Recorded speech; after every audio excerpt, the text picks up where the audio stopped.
সুপ্রভাত বন্ধুরা, কেমন আছেন সবাই? নিশ্চয়ই ভালোই আছেন। আমরা ভালোই আছি। শ্যামলিস লাইফস্টাইলে আবারও একটা নতুন ব্লগে আপনাদের সকলকে সুস্বাগতম।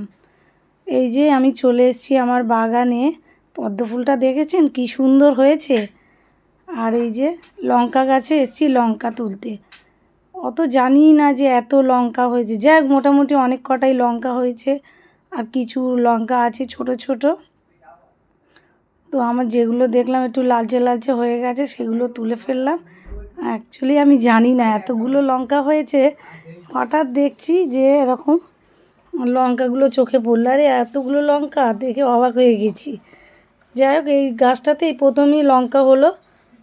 গাছটা তো ছোটোই, এমনি লঙ্কার দানা থেকে লঙ্কা গাছ হয় না, সেরকম লঙ্কা গাছ একটা হয়েছিল। আমি এটার মধ্যে বালতিটার মধ্যে বসিয়ে দিয়েছিলাম। তো দেখছি তো লঙ্কা তো হচ্ছে। যাই হোক, কেমন ঝাল হবে জানি না। আর এই দেখছেন, এই যে ছোট ছোট লঙ্কা হয়েছে দেখাচ্ছি। আর এই দেখুন, এই যে আরও লঙ্কা ছিল সেগুলোকেও তুলে নিলাম। এই যে এতগুলো লঙ্কা হয়েছে। যাক গে, নিজে বসানো গাছ, যেই কটায় লঙ্কা হয় ভালো লাগে, তাই না? বাজারে তো কিনতে সবসময় পাওয়া যায়। যাক গে, তারপরে আমি চলে এলাম এই যে লেবু গাছের কাছে। ওখানেই দুটো টবের মধ্যে লেবু গাছ আছে, দুটো ছোট ছোট লেবু গাছে ভালোই লেবু হয়েছে। দেখুন ছোট ছোট বেশ অনেক কটাই লেবু ধরেছে। তা সেগুলো আবার দেখছি পেকে পেকেও গেছে। হ্যাঁ, তো আমি ভাবলাম যে তুলবো না, রেখেই দেবো, পেকে গেলে একবারে তুলবো। কিন্তু তারপরে দেখছি যে দুটো লেবু পড়ে রয়েছে, ওই দেখুন পড়ে রয়েছে। তাই আমি বলি তাহলে এটাই তুলে নিয়ে যাই। কখনই পড়ে গেছে আসিনি, এই বৃষ্টির জন্য তো আসতেই পারছি না। সব ঘাস ফাস হয়ে রয়েছে, আমার আবার এই ঘাসে একটুকুনি ভয় লাগে। তাই জন্য আমি খুব কমই আসছি। দেখছেন আমার ভিডিওতে ফুল মানে গাছের ফুল দেখাচ্ছি খুব কম। মানে সকালবেলা আমি উঠে ফুলের ভিডিও করি, তো আমার প্রচণ্ড ভয় লাগছে যদি কিছু থাকে। এবার সাপও থাকতে পারে। ওই দেখুন একটা বেগুনও হয়েছে গাছে। ওই আগে একটা বেগুন তুলেছিলাম, আর এই একটা বেগুন হয়েছে, বেশ বড়ও হয়ে গেছে।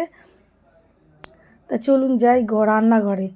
এবার সকালের টিফিন বানাতে হবে। তো টিফিন বানানোর জন্য আমি একটু মুগ ডাল করেছিলাম। আর এই যে মুগ ডালটা নিয়ে নিলাম। এবার মুগ ডালটা ঢেলে নিচ্ছি। আমি এই কৌটোগুলোতেই এখন ডালগুলো রাখি। দেখছি এতে রাখলে খুব সুবিধা হচ্ছে নিতে, বড় বড় কৌটোর থেকে অল্প জায়গায় হয়ে যাচ্ছে। যাকগে, এই যে ডালটা ভালো করে ভেজে নিচ্ছি। আর এবার দুধ গরম করতে হবে। দুধও নিয়ে এসছে আর দিয়ে গেছে আর কি। আমাদের তো দুধ আলা দাদা দিয়ে যায়, সকালে ভোরবেলা এসে দিয়ে যায় 6টার সময়। তো উনি দুধ দিয়ে গেছে। এইবার দুধটাও গরম করে নেবো। সকালে যদি দুধ না গরম করি না, দুধটা কেমন হয়ে যায়, মানে খারাপ হয়ে যায়। যতই ঠান্ডা ঠান্ডা হয়ে এখন ওয়েদার আছে, খুব একটা গরম নেই, তাও দেখেছি দুধটা কেমন কেমন হয়ে যায়। সকাল সকালই গরম করে নিই। আর ওরা আবার টিফিনেও একটু খায় আমাদের বাড়িতে। সব খাবার রেডি থাকলে যার যেটা ইচ্ছা হবে সে সেটা খেতে পারবে, তাই না? সেই জন্যই আমি আরও সকাল সকাল করে নিই। ফ্রিজে আমি ঢুকাই না, একবারেই গরম করে নিই। কারণ যার যখন বললেই দিয়ে দিতে পারবো। আমরা একটু সকালে খাই, যদিও আমি নিজেও খাই একটু দুধ। তারপরে তো আছেই, মা আছে, আমার হাজব্যান্ড আছে, এরা তো খাই। যাকগে, ডালটা ভালো করে ভেজে নিচ্ছি। এবার এই যে ডালটা অন্য গ্যাসে বসিয়ে দিয়ে এই ডিম সিদ্ধ বসাচ্ছি। সকালের টিফিনে ডাল, রুটি আর ডিম সিদ্ধ, এটাই আমরা টিফিনে খেয়েছি। ওই জন্য ডিমগুলো সিদ্ধ করে নিচ্ছি। সিদ্ধ করার জন্য দিচ্ছে আর কি। দেশি ডিম, এমনি ডিম, আমার বাচ্চারা না আবার দেশি ডিম খেতে চায় না, ওই জন্যই সাদা সাদা ডিমগুলো দিয়েছিলাম। আর এই যে ডালে ফোড়ন দিয়ে নিচ্ছি। আর ওইদিকে ওই যে আটা মাখা ছিল দেখেছেন তো, এবার ডালে ফোড়ন দিয়ে আর ওই আটাটা মানে লেচি করে রেখেছি। এবার রুটিটা ভাজবো। এই তারপরে টিফিন খেয়ে দিয়ে একবারে আমি ঘর গোছাতে চলে এসেছি, বিছানা তুলতে। না হলে না রান্নাঘরে আগে ভাত টাত বসিয়ে দিলে বিছানা টিছানা মানে রান্না করতে করতে বিছানা তোলাটা খুব সমস্যা হয়ে যায়। ওই জন্য আমি আগেই বিছানাটা তুলতে চলে এলাম। এই যে বিছানা তুলছি। আর আজকে একটু বালিশের মানে বিছানার বেড কভারটা পাল্টেছি আর কি। ওই জন্যই সব বিছানার চাদর টাদর নামিয়ে বিছানাটা পেতে আর এই বালিশের কভারগুলোও পাল্টে দিচ্ছি।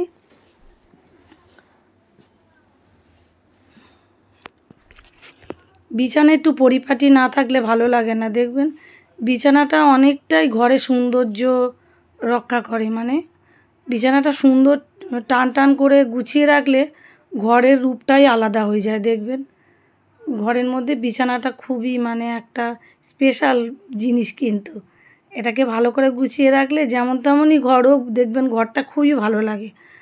আর এই যে জানলাটার মধ্যে আয়রন রেখেছিল, সেটাকে তার ঠিক করে দিয়ে আর একটু ওই আমাদের কী বলে ওটাকে, ভুলেও যাচ্ছি, ওই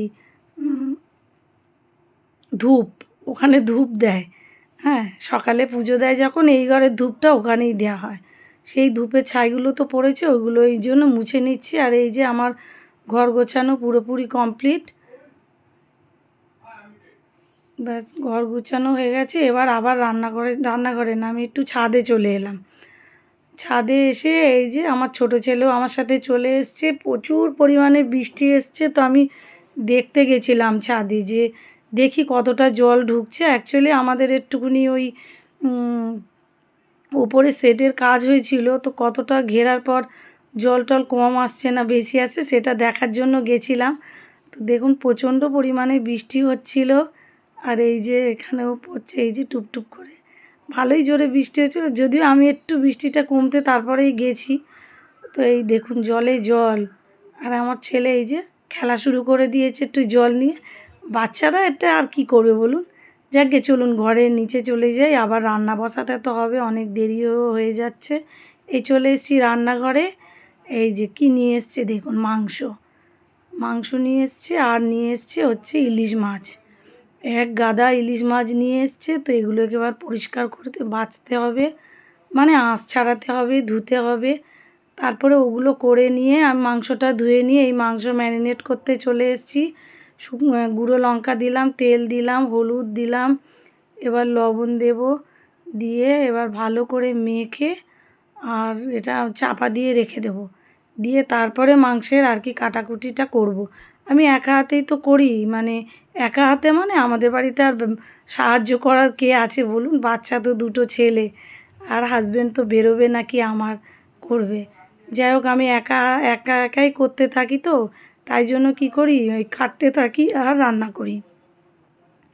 আর নাহলে আমার মনে হয় যেন কেটে টেটে জোগাড় করে রান্না করলে অনেক দেরি হয়।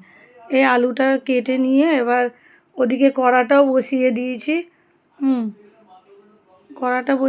কড়াটা গরম করতে দিয়েছি, আর তার মধ্যে এই যে পেঁয়াজগুলো কেটে নিচ্ছি। আগে থেকে কোনোভাবেই না আমি দেখেছি জোগাড় করে রাখতেই পারি না, ওই জন্য কাটি আর রান্না করি, এতে আমার একটু সুবিধাই মনে হয়।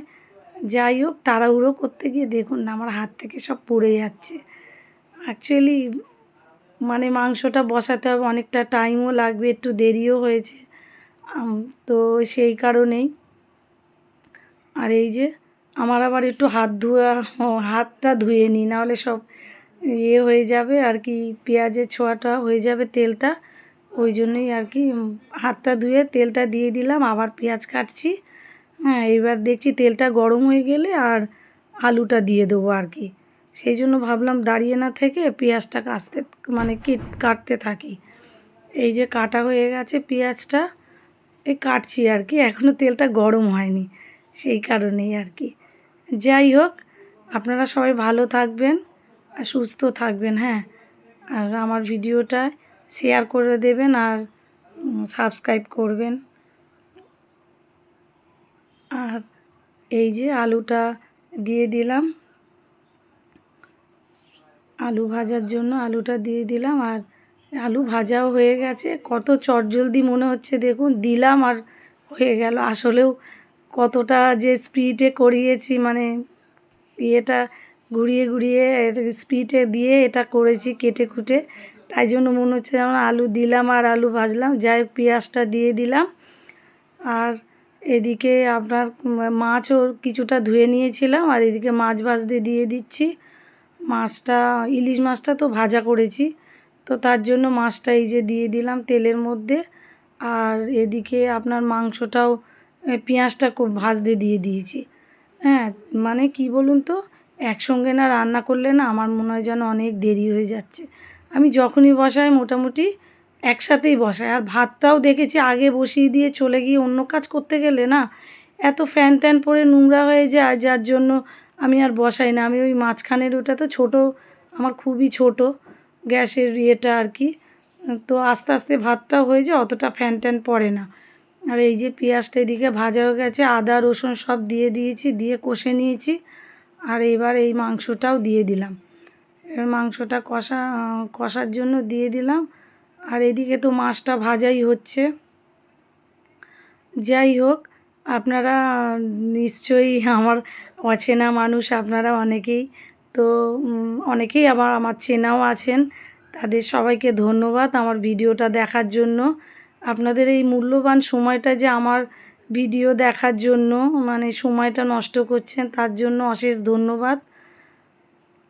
আর এই যে মাছটাও ভাজা হয়ে গেছে, এদিকে মাছটা তুলে নিচ্ছি। অ্যাকচুয়ালি মাছটা তো আমাদের ইলিশ মাছ বেশিরভাগ ভাজাই খাওয়া হয়, তাই জন্য ইলিশ মাছ ভাজার সাথে ইলিশ মাছের তেলটা তো মাস্ট, জানেনই, খুবই ভালো লাগে খেতে। আমাদের বাড়িতে সবাই ভালোবাসে, মানে ইলিশ মাছ মানে ভাজলে অন্য কিছু আর পছন্দও করে না। যাই হোক, রান্না করতে করতে কিন্তু আমাদের নিজের দিকেও খেয়াল রাখতে হবে, তাই জন্যই একটু জলও আমি সাথে করে নিয়ে বসি। কিন্তু মানে যখনই রান্না করি আমার কাছে জলের বোতল একটা নিয়ে রাখি, তা না হলে মানে জল, আমরা তো যখন রান্না করি অনেকটাই টাইম লাগে, দেখবেন মোটামুটি 2-2.5 ঘন্টা তো লেগেই যায় রান্নাঘরে।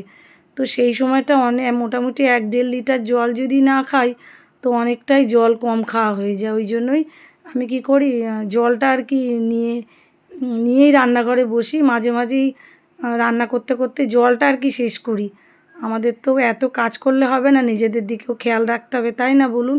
আমরাই তো সবাইকে খেয়াল রাখছি, আমরাই যদি সুস্থ না থাকি তাহলে অন্য কাউকে সুস্থ কী করে রাখবো, তাই না বন্ধুরা? যাই হোক, এইদিকে শাক ভাজা আমার হয়ে গেছে। আর আজকের দুপুরের মেনুতে আছে এই যে মাছ ভাজা, শাক ভাজা, শুকনো লঙ্কা দিয়ে আলু ভাতে মাখা, আর হচ্ছে মাংস। তো চলুন, টাটা, bye bye, see you again. আবার দেখা হবে নেক্সট ব্লগে, টাটা।